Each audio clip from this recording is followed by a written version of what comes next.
graders, it's Miss Nunley. I hope you're having a great day. Today I'm going to read you a book about a little scientist. Remember, we've been scientists this past couple weeks. We've done experiments. We've talked about the scientific method. So I'm going to read you a book called Add a Twist, Scientist. Let's see what Miss Add a Twist is about. Ada Marie said not a word till the day she turned 3. She bounced in her crib and looked all around, observing the world but not making a sound.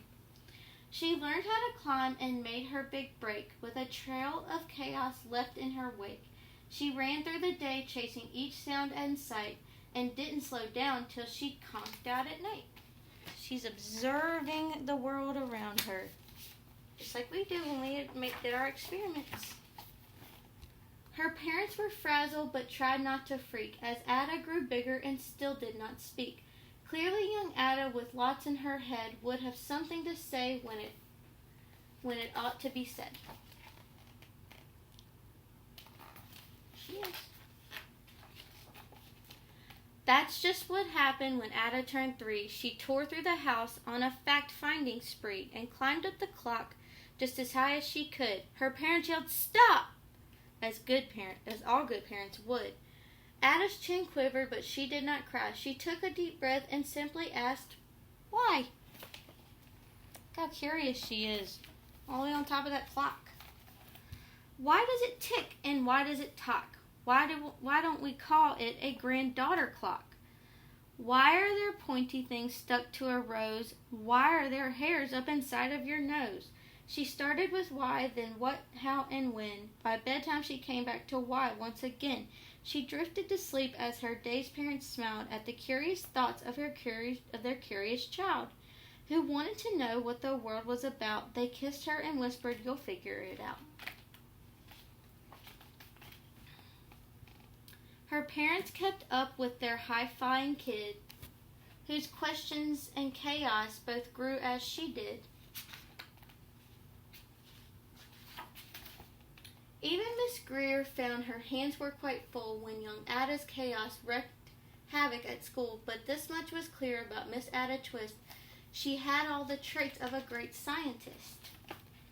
Ada was busy that first day of spring, testing the sounds that make mockingbirds sing, when a horrible stench whacked her right in the nose, a pungent aroma that curled up her toes. "Zowie," said Ada, which got her to thinking, what is the source of that horrible stinking? How does a nose know there's something to smell? And does it still stink if there's no nose to tell? She rattled off questions and tapped on her chin. She started at the start, where she ought to begin. A mystery, a riddle, a puzzle, a quest. This was the moment that Ada loved best. Look how curious she is. Ada did research to learn all she could of smelling and smells, but the stinky and good. One hypothesis Ada thought could be true. We know what a hypothesis is. That terrible stink came from Dad's cabbage stew. She tested and tested, but soon Ada knew it was time to come up with hypothesis 2. Just going to think of another hypothesis. Then Zowie. The stink struck again, just like that. Hypothesis 2, it's caused by the cat. The cat couldn't make such a stink on its own. It needed perfume and some fancy cologne. So young Ada tested. The test was a flop. She started again and her parents yelled, "Stop!" So testing, she's making observations. She's seeing if her hypothesis is right. Ada Marie, to the thinking chair now by the time we count to 3.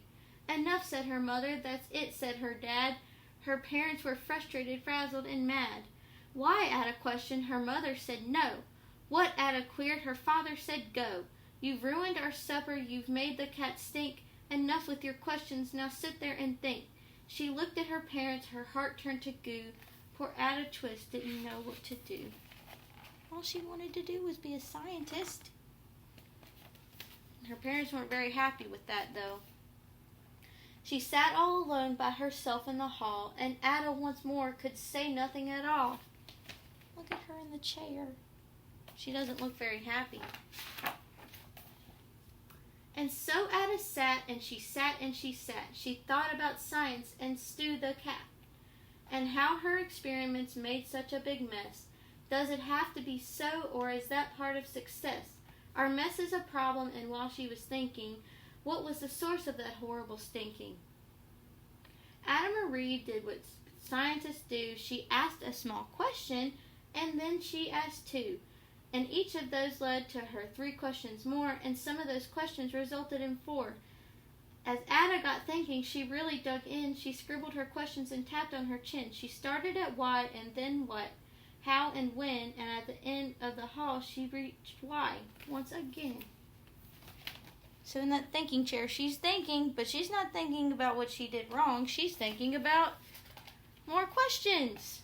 Look at what she's done to the wall. Her parents calmed down, and they came back to talk. They looked at the hallway and just had to gawk. No patch of bare paint could be seen on the wall. The thinking chair now was the great thinking hall. They watched their young daughter and sighed as they did. What would they do with this curious kid who wanted to know what the world was about? They smiled and whispered, "We'll figure it out."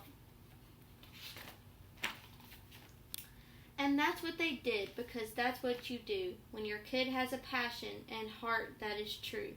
They remade their world. Now they're all in the act of helping young Ada sort fiction from fact. She asked lots of questions. How could she resist? It's all in your heart of a young scientist. So they helped her out. Look, they're looking at stuff just like she is, and she's writing on a big piece of paper. And as for that smell, what can Ada Twist do but learn all she can with her friends in grade 2? When they discovered the stink that curls toes, well, that is the question, and someday, who knows?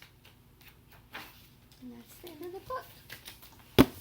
We saw a lot of words that are familiar to us, like hypothesis, and she asked questions, she observed, she tested things, she thought about things, and that's what good scientists do, right? So I hope you enjoyed this book, and I hope to see you again soon. I love you guys.